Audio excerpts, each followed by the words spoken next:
弟兄姐妹平安，平安，还有新来弟兄姐妹也平安。我们一同起立，来，很高兴在这地方，我们又可以向神来献上我们的敬拜与赞美，还有我们的祷告，因为耶稣基督是主。阿们。因为他是王，拍掌。因为他是万主之主，唯有他从死里复活，我要敬拜他。因为他是万之王，他是万主之主，唯有他从死里复活，我要敬拜他。万膝要跪拜，万膝要跪拜，万口要承认耶稣基督他是主，万膝要跪拜，万口要承认耶稣基督他是主。高唱，高唱荣耀，哈利路亚，阿们。欢呼荣耀，哈利路亚。他是我的主，我的王，我要敬拜他。哈利路亚，哈利路亚，哈利路亚。耶稣基督，他是主。哈利路亚，哈利路亚，耶稣基督他是主，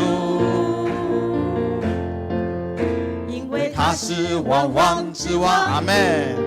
因为他是万主之主，唯有他从死里复活，我要敬拜他。万膝要跪拜，万膝要跪拜，万口要承认耶稣基督他是主，万膝要跪拜，万口要承认耶稣基督他是主。万膝要跪拜，万膝要跪拜，万口要承认耶稣基督他是主，万膝要跪拜，万口要承认耶稣基督他是主。万膝要跪拜，万膝要跪拜，万口要承认耶稣基督你是主。对的，你是主。万膝要跪拜，万口要承认耶稣基督你是主。耶稣基督你是主，耶稣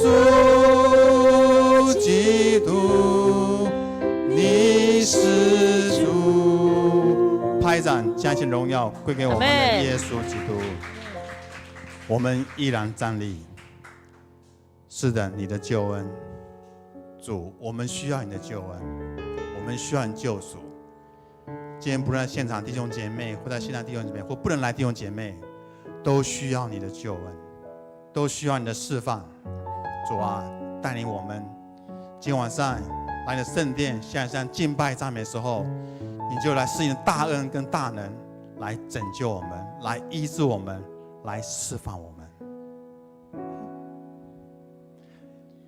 黑夜笼罩，似乎不见光，阴间绳索缠绕着我们。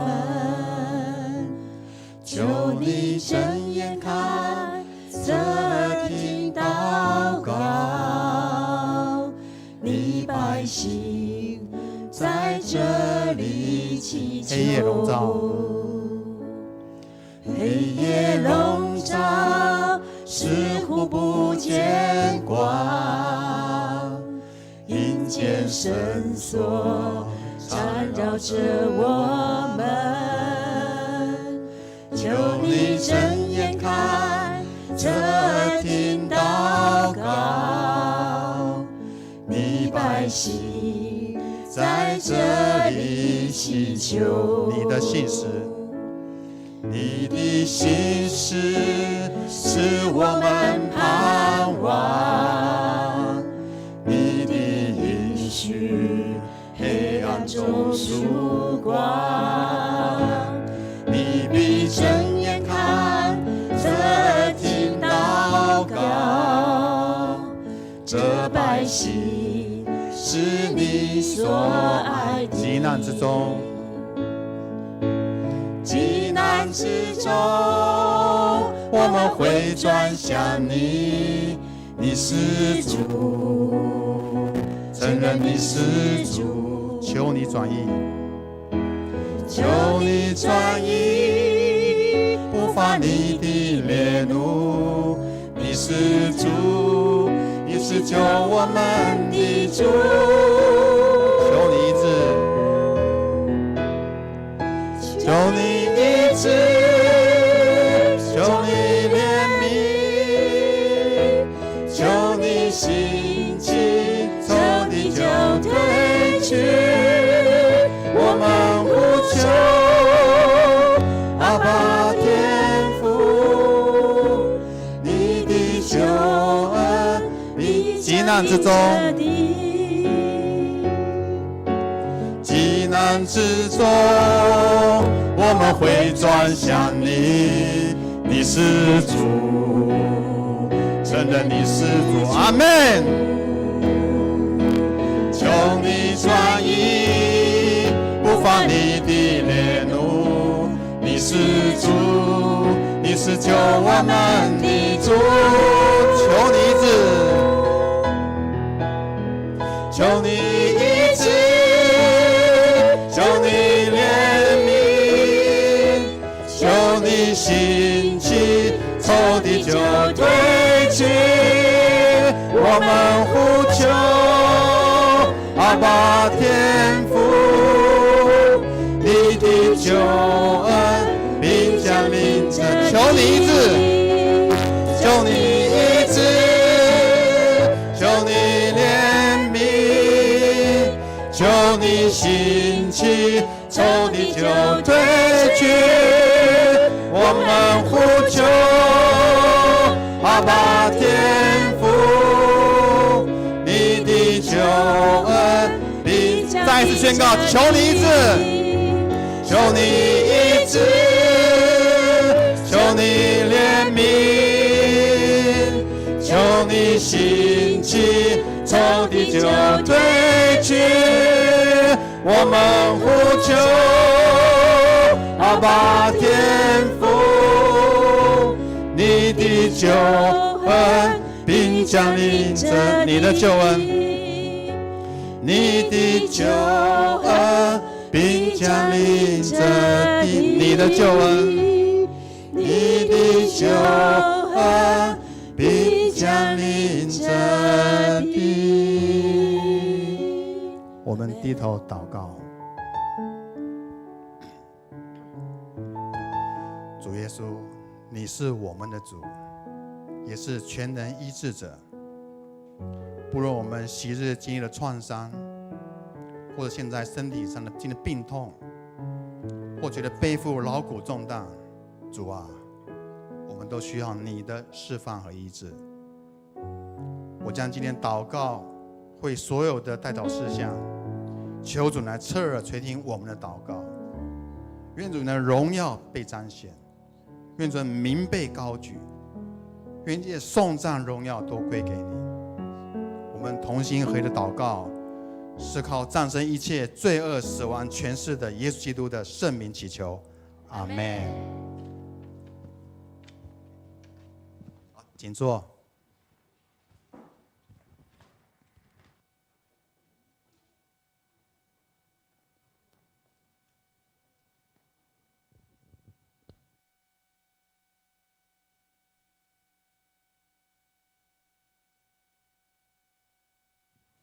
好啊，弟兄姊妹，大家平安。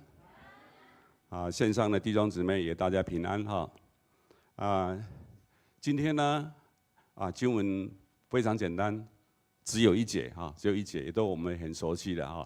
我们一起记载在腓立比书第4章第4节啊，我们一起来读好不好？来，预备来，你们要因为跟主连结而常常喜乐。我在说。你们要喜乐，再一次来，你们要因为跟主连结而时常喜乐。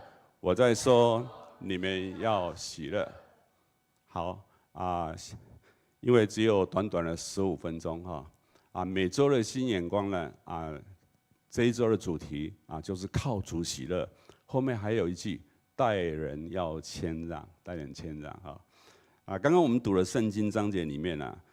如果是看和本它就是要靠主常常喜乐。我在说你们要喜乐。刚刚我们读的是现代中文译本的2021年版了我今天要从4个点来跟我们分享基督信仰呢跟随着我的人生。那靠主喜乐呢，也是我人生。成长过程中一直在努力学习面对的功课我们常常讲到靠主喜乐，应该是听起来很简单，对不对？实际上也不容易第3个代降节的主日，它的主题也是宣布喜乐，它是要宣布耶稣基督的降生能够为我们带来喜乐有个牧师曾经常常这样子讲，他说。喜乐是基督徒的特质跟生命的标记。基督徒的人生是喜乐的。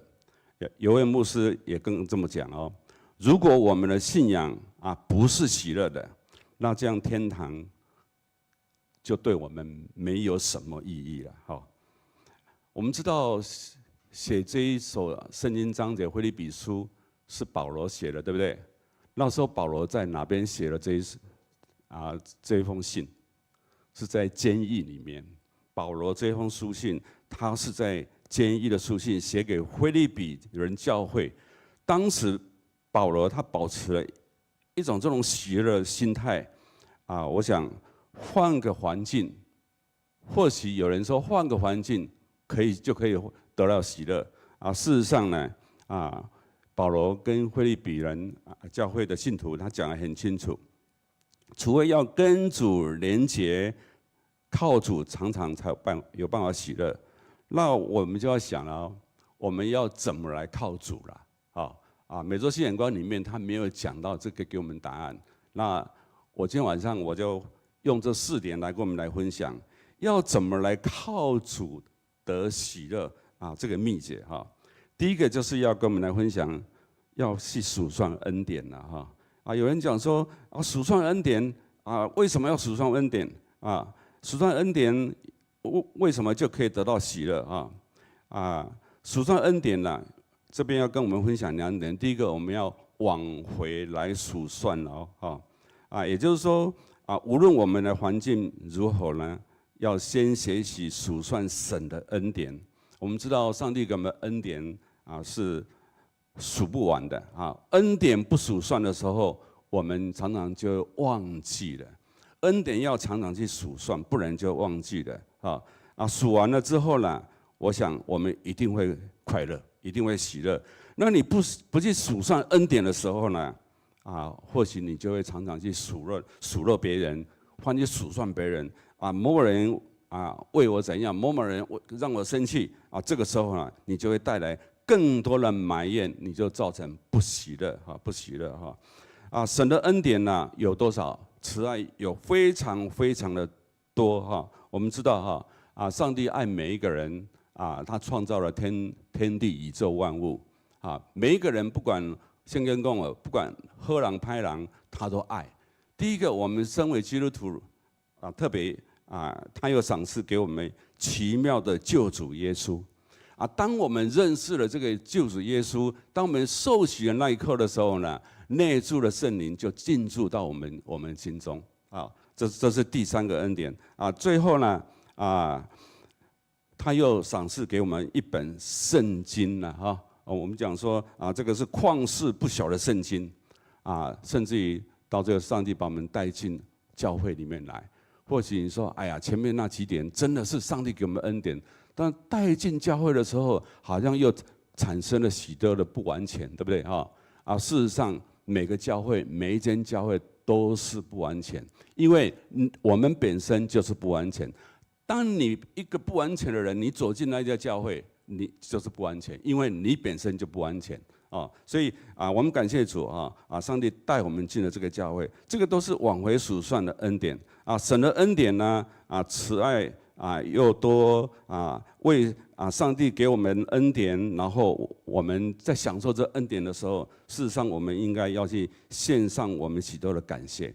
享受这么许多上帝给我们恩典的时候，你就要想往回数算，上帝给我们多少的恩典，献上感谢。有时候我要感谢什么？我要怎么去数算？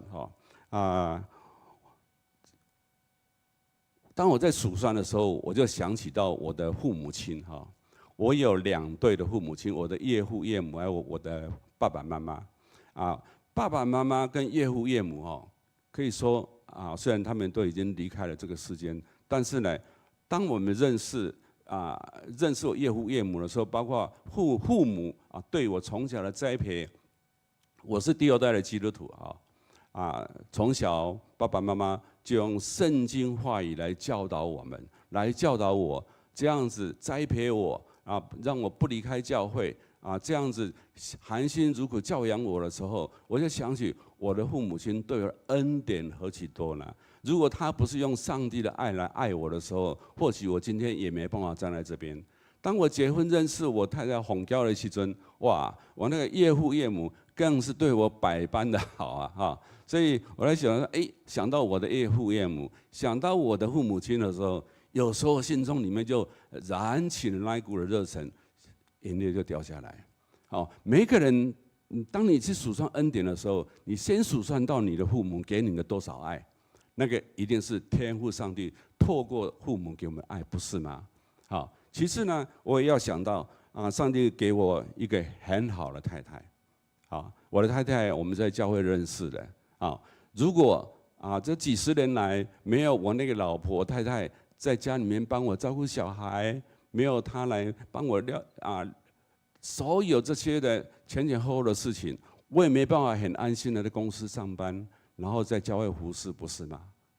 所以要感谢我的太太，甚至感谢我的家庭2个小孩，现在有2位媳妇，上帝又赏赐我4个孙子，你说要不要感谢呢？这个往回数算的时候真的是数不完。然后上帝也带我进迦南教会，我民国70年就进了迦南教会，到今年这样是几年了？43年了，对不对？43年了。我就想起我刚进教会的时候，2、3年前2、3年之后，我们教会就重建了教会，重建了教堂，我就参与在那个监工的里面。当然这个过程很长很冗长，晚上没办法做见证，以后或许有机会。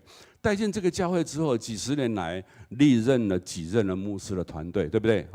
每个历任的牧师的团队呢，都有让我学习到很多很多的这种看见跟经验。不同的同工在这边，大家一起相处的时候，不同的个性怎么来磨合，怎么来互相了解。每个牧师的个性，进了教会也让我学习怎么来治理公司，怎么来治理教会，真的让我学习非常非常的多。所以属灵的家，迦南就是我属灵的家。在这边呢，我就数算到一起成长，虽然有时候还是会有喜怒哀乐的时候。但是呢，我就想起，就是圣经所讲的，神的恩典比海沙更多啊，没有海沙的时候呢，那个坚硬的石头跟忧愁跟恐惧就会来到。所以我就想到数算恩典的时候往回数算。那第二个呢，数算恩典的时候还要向前数算。弟兄姊妹，不管你现在年轻还是年老，你的数算往回数算完毕之后，你会向前数算。啊，我就想说，向前数算，上帝还会再给我多少日子留我在这个世上？有句话讲，上帝恩典会愈来愈多，上帝的恩典会越来越多，但是有一种东西会越来越少。什么东西会越来越少？生命，岁月会越来越少，不是吗？我在想说，哎呀，我现在已经68岁了，好，马上长老在2年就要进城退休了，然后之后还有多少年日可以服侍上帝？当我想到这些的时候呢，就要更爱惜我们的生命，爱惜每次有服侍的机会。好，年岁越来越少，然后你就会越想到要为主而活。没有人知道明天将会如何。诗篇90篇12节那边，求你指教我们怎样数算自己的日子，好叫我们得着智慧的心。敬畏耶和华是智慧的开端。我们就要求上帝，让我们有智慧的心，怎样来数算自己的年日，好叫我们得到智慧的心，能够来服侍上帝，能够来服侍人，这是我们的福气啊，对不对？所以你要靠主喜乐，第一个要怎样？数算恩典，数算恩典，你要往回去数算，往回数算之后呢，要向前来数算。你要把握上帝还给你存留的这些的时间，你要好好来为上帝来服侍，为上帝来服侍，这个是我们基督徒的责任。第二个呢，靠主喜乐要怎样呢？肯定自我，肯定自我。我们谁创造的？上帝以他的形象来造我们每一个人的。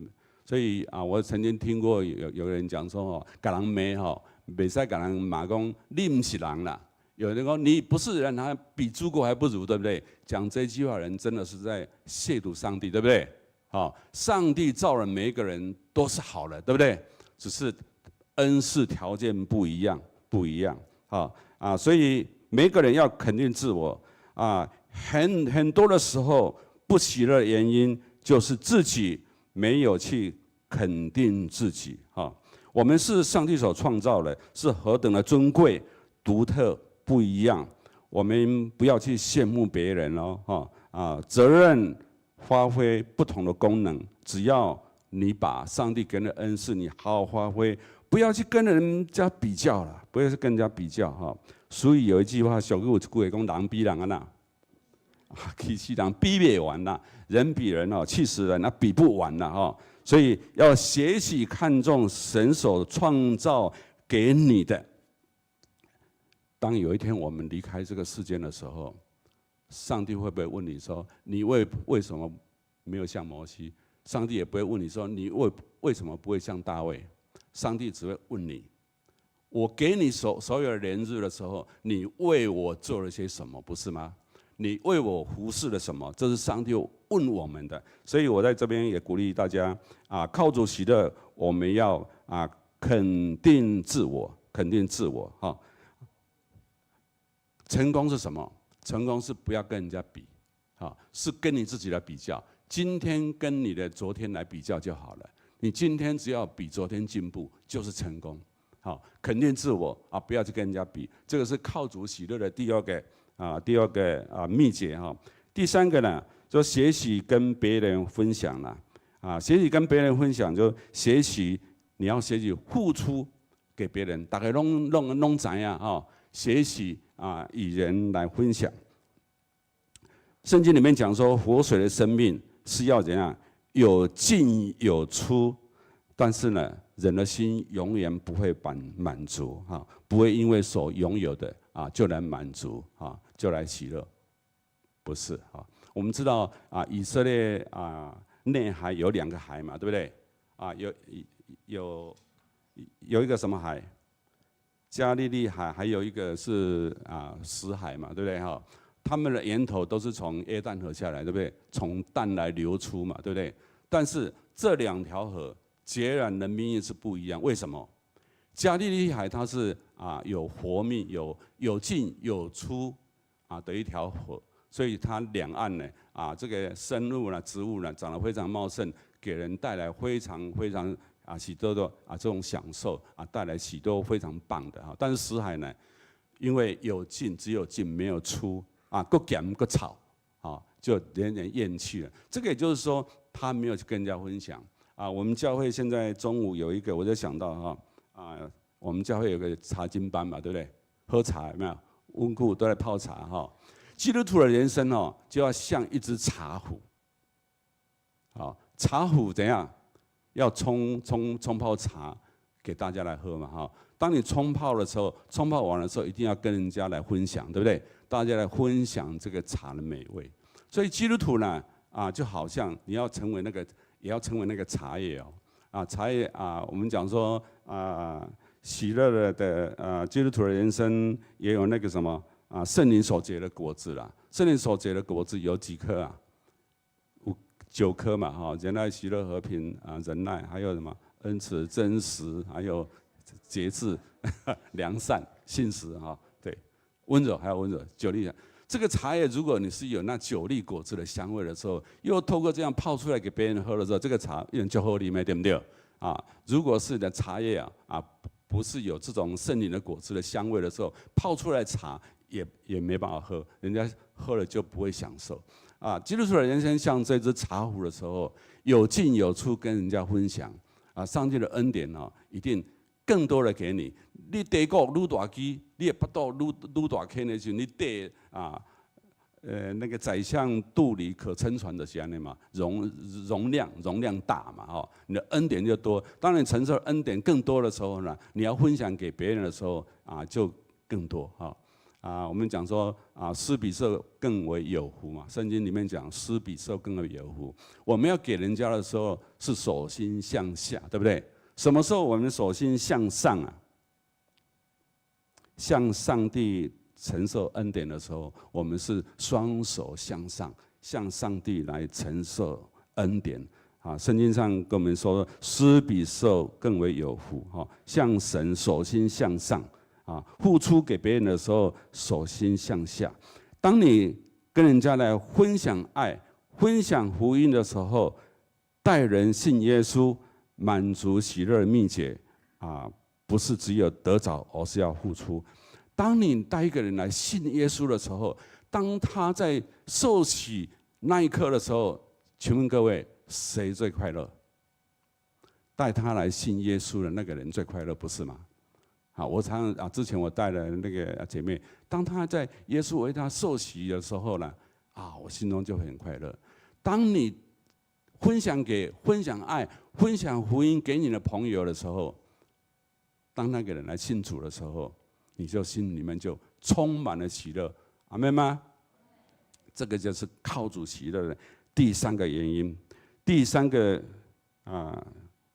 秘诀，靠主喜乐的秘诀就是要选择喜乐选择喜乐喜乐是上帝所定的旨意，这个是在帖撒罗尼迦前书5章16节到18节那边有提到要常常喜乐，不住的祷告，凡事谢恩，这是在上帝在耶稣基督里要所定的旨意，给我们的旨意这个要选择喜乐。但是一个人能不能喜乐呢？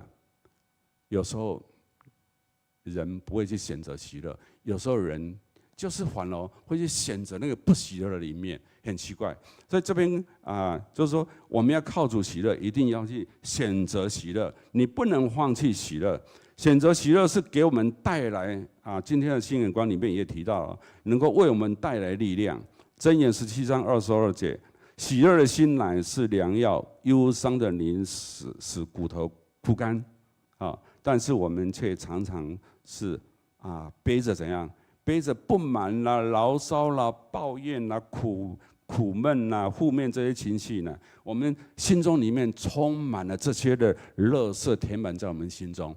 这个时候，你就是选择不是选择喜乐，你的心就去选择那个悲哀、忧闷的那个就不喜乐的一面啊！所以要吩咐你的心，不要选择消极负面；要吩咐你的心，要离开畏惧，不要埋怨，要选择喜乐。我们一定要离开这个忧闷。我们来看一节圣经章节啊，诗篇103篇第1节，来，我们一起来读好不好？来，说我的心啊，你要称颂耶和华，凡在我里面的都要称颂他的名。靠人、靠环境是徒劳无功的，唯有依靠耶和华，那始终信守承诺的上帝啊，才是我们有福气的。上帝的爱的恩典跟眼目永远跟我们同在，上帝的慈爱的双手永远不会缩短啊！喜乐是人生在生活中不断的要操练。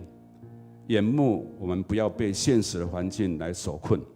每个人我们心中只要来选择喜乐，敞开心代替忧闷。我们常讲说，心一通，路就通了。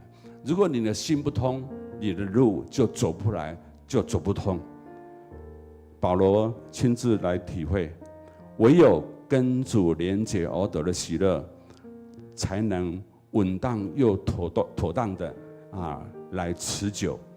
喜乐是无论外在的环境虽然如何变化，但是我们内心却能够非常平静的安稳啊！以上帝来连结呢，要有一个喜乐的心态，我们要遵守上帝的旨意啊，就能够常常住在主的爱里面，保持内心的平静啊！选择靠主喜乐，也是我们生活的力量，跟我们拥有满足的喜乐。所以记得我们靠主喜乐，我们要不断来数算上帝的恩典。上帝的恩典，你不要把它忘记了啊！你还往前来数算啊！你要肯定自我，肯定自我。上帝创造你是一个独特的，你不要放弃自我，你一定要感谢上帝，让你有能够让妈妈被毛起波谈，对不对？好，与人分享生命，与人分享生命，活出上帝给你所要的，跟人分享耶稣的爱。然后注意，我们要选择喜乐。如果你不选择喜乐，你就会悲哀，你就会伤心，就忧闷。我们要数算自己，要得着智慧的心来数算我们的年日，数算我们所做所行的啊！我们也要吩咐我们的心啊。诗篇103篇说：“我的心啊，你要称颂耶和华，凡在我里面的。”什么是凡在我里面的？就凡是在你心里面的那些的不好的忧闷、悲哀、恐惧惊吓，这一些你都要吩咐他们。要怎样？要起来称颂耶和华的名，阿们。我们一起透过下面这首诗歌，我们来回应上帝的爱。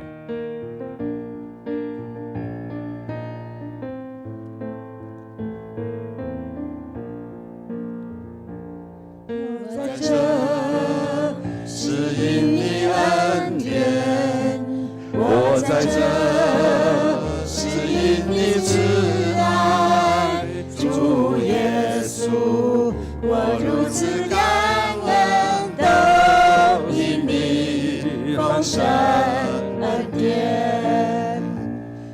在这是因你恩典，我在这是因你慈爱。主耶稣，我如此感恩，都因你丰盛恩典。感谢耶稣，耶稣，耶稣，感谢耶稣，只因着你恩典，使我能为你活。我赞美你直到永远。从头来。我在这是因你恩典，我在这是因你慈爱。主耶稣。我如此感恩，都因你丰盛恩典。感谢耶稣，哈利路亚！感谢耶稣，耶稣，耶稣，感谢耶稣，只因着你恩典，使我能为你活，我赞美你直到永远。感谢耶稣，感谢耶稣，耶稣，耶稣，感谢耶稣，只因着你恩典，使我能为你活，我赞美你直到永远。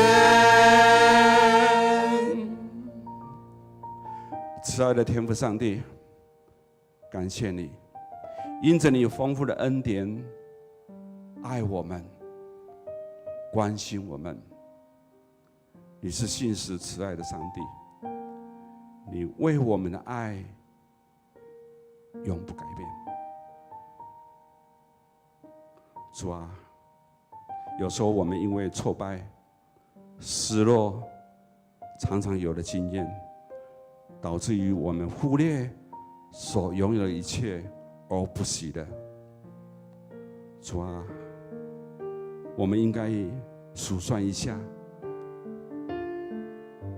你曾给过我许许多多的欢乐的时光跟恩典。主啊，这些的恩典事物是值得你我每个人来珍惜、来感谢的，是上帝给你我的恩典。但是主耶稣，面对困境，有时候我们就退缩，我们就不喜了。主啊，当我们深陷困境的时候，帮助我们，会跟你来祈求。即使我们面临困境，主啊，感谢你，仍然不离不弃。我们相信，所遭遇的一切，在你手中就不是难事。让我们能够靠主来得胜，因为在你面前有满足的喜乐，在你右手中有永远的福乐。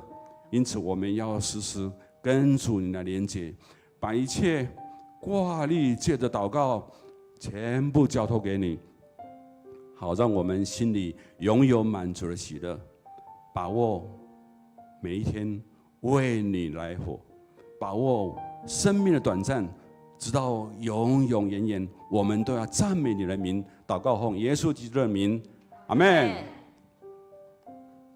好啊，接着我们要为几项事情来祷告哈。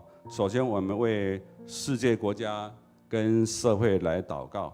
我们有3项哈。第一项诺贝尔和平奖颁发给日本原爆受害者的组织，他呼吁下一代呢继续来推动会和，为世界这些强权能够废除核子武器，并防止核战爆发我们为这件事情来代祷。第二件事情呢中国划设空域保留区连日在第一岛链出动的有90艘的舰艇以及53架的军机包围着台湾。我们也求主掌权在印太这个区域能够带来和平跟安全哈。第3点冬至将到了，我们特别为桃园市这些的街友照顾了，以及社福的体系能够来妥善照顾这些社会阶层这些弱势的家庭。我们为这3项来代祷，我们一起同声开口来为世界国家社会来代祷。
的天父，我们要奉你的名来祝福我们国家的领导者，求你赐福赖清德总统有属天的治理能力，有行公义、好怜悯、谦卑与神同行的心。求主兴起他们身边的基督徒幕僚，能够成为治理国家得力的帮助，也为朝野的良性互动带来国家百姓的福祉。那赐给在位者合宜的口舌，能够和其他的政党领袖对谈，使得赖总统的执政团队行事清洁正直，与各政党以及府会之间的关系满有和平。主啊，你的心意是愿意人类和睦，世界和平。人类因为犯罪而心骄傲，导致强国欺侮小国。愿你的公义和和平在世界各地。我们也特别为世界强权废除核子武器，并且防止核战爆发来代祷。那针对中国军机以及舰艇扰台的危机，求主也保守看顾台湾这块土地，求主掌权在印太地区。那冬至将到，为桃园的社福体系能够妥善的照顾街友以及弱势团体的家庭，求主也保守看顾。求主继续打开弟兄姐妹的眼睛，看见社会上许多的需要，使我们有祷告也有行动，使神的名在这块土地上得着当得的荣耀。孩子这样的祈求跟祷告，都是奉靠我主耶稣基督的圣名求，阿们。阿们。好，我们接着为教会来祷告哈，为教会来祷告。第一呢，我们为代降节及圣诞节期各样对外的福音事工以及对内牧养这些关怀的事工来代祷能够在今年结出各样丰盛属灵的果实。第二，我们要为本主日为退休传教士的纪念主日我们特别为本会的退休的这些人牧者的夫妇，他们的身心灵以及生活来代祷，能够恩上加恩，利上加利。第三继续为明年度60位小组长的需要及呼召代祷，为迦南教会牧养的事工来代祷，让每个会友都能得到关心与照顾。第四，我们恳求主看顾建固60周年系列的活动的周球的比赛能够赏识同工们都有智慧来规划合适的赛程让参与的选手不仅能运动，同时也能够领受到福音的好处能够进一步的来亲近上帝。好，我们一起同声开口来祷告。哈利路亚，主，我们为教会来祷告，为代降节及圣诞节期各样对外福音的事工来代祷。主，求你赐给我们满满的恩膏主，谢谢你，感谢你，哈利路亚，哈利路亚，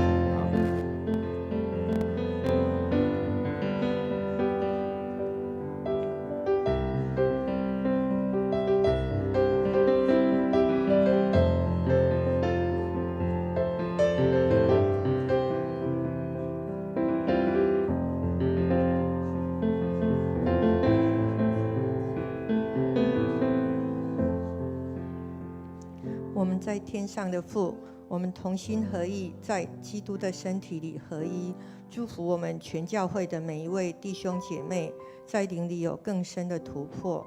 在这代降节以及圣诞节的节期，求你祝福我们各样传福音的事工，以及牧养关怀的事工，能在最后的这20多天像100米的冲刺，我们能够奔跑不困倦，行走不疲乏，能够结出丰盛的属灵果实。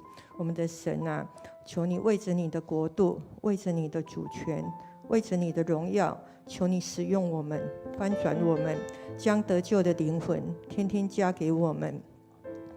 我们的脸要单看你，不看自己的软弱；我们的耳要单听你，不因别人的失败而气馁。我们下垂的手、发酸的腿要重新得力。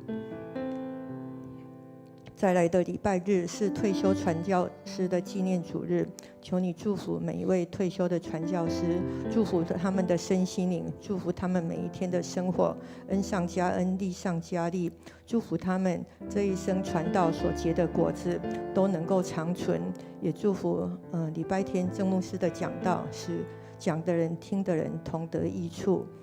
我们从岁首到年终，从年轻到年老，我们都要活在你的面前，竭力来侍奉你。主啊，我们在这里求你恩膏我们，开我们的眼睛，使我们真认识你。求圣灵在我们的教会自由运行，分赐5重职事，分赐9种恩赐，分赐先知启示性的恩赐，分赐先知代祷性的恩赐与恩膏。在2025年，我们的成人牧区要分为台语礼拜牧区以及华语礼拜牧区。我们需要有60位的小组长，愿意受装备，能够刚强壮胆，能够看人不是像看行走的树木，能够心里火热，让我们的每一位会友都能够有他所属的小组，能够得到关怀与牧养。求圣灵的火燃烧在我们的中间，让我们每一个人心火热，得建造，能够生养众多。主啊，你为我们打开传道的门，你开的门没有人能关。感谢你带领迦南教会走过60年的阳光，走过60年的风风雨雨。我们即将迎接60周年的系列活动，不管是特刊的征稿，各样的音乐会或运动会，特别是桌球比赛，求主赏赐，我们有智慧的来规划，让参与的选手以及每一位的会友同得福音的好处，在每一项系列活动中更加的认识你。哈利路亚！主耶稣，你为我们降生，你是死里复活的神，愿你复兴你的教会，彰显你的全能，浇灌你的大爱。愿你将大能的勇士带到我们教会，愿你使我们成为大能的勇士。我们将感谢祷告是奉靠主耶稣基督的圣名，阿们。好，接着我们为肢体来祷告。好，我们首先为成人牧区来代祷哈。第一位陈华手姐妹入住桃荣安宁病房代祷，我们求主怜悯华手姐的恐惧痛苦满有主的恩典跟她同在，喜乐平安以盼望跟华手姐同在哈。第二，我们特别为王春梅姐妹化疗这过程身体带来的不适来代祷求主看顾保守春梅姐妹让她的身心灵得到坚固主的平安跟春梅姐妹同在能够全然的依靠她的医治恩典第三我们也为了这个张新文姐妹她左眼的白内障的手术后的这些的护眼来代祷求主眷顾看顾保守新文姐妹的左眼减轻她手术后的这些带来的不适顺利恢复正常对日常生活不会有太大的影响第四为谢松朗老师来代祷。第4点，成人牧区第4点。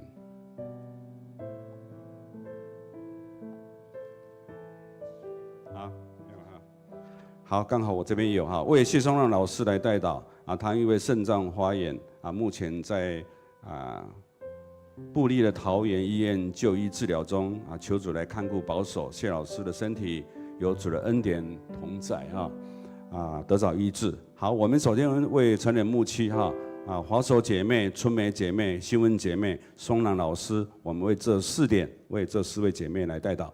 阿们，哈利路亚，主我们将华手姐妹、春梅姐妹、新文姐妹谢松朗老师来代祷，主帮助他们，让他们的身体都得到主你的医治，主求你看顾，求你看顾，哈利路亚，主你是耶和华拉法，你是医治的神，在你没有难成的事，主求你来医治，求你来看顾，哈利路亚，阿们，哈利路亚。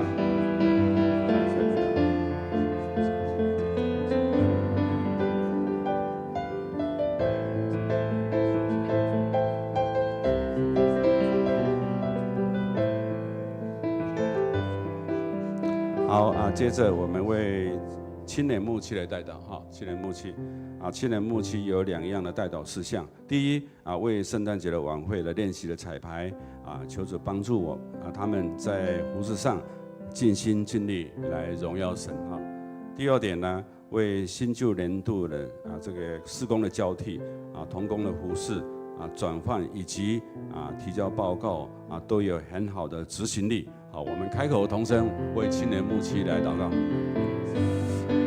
利路亚，主我们为青年来代祷，主为他们所服事的这些的圣诞晚会帮助他们在服事上能够尽心尽力一切都来荣耀上帝为新旧年度的这些工程的交替的时候，主你的跟他们同在，让他们所要交的报告都有很好的执行力。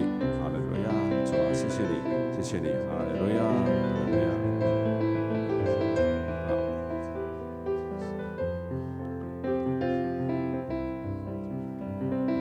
好，接着我们为儿童牧区来代祷。儿童牧区有2样代祷第一点年度的交接求主帮助儿童牧区明年度在新的年度里面呢服事的同工的安排都能够来顺利第二点明年度他们要恢复让各分班的老师都有机会在合班时间传讲信息，求圣灵激励感动，帮助每位同工老师有从神而来的智慧跟能力分享神的话。我们一起同声为儿童牧区来祷告。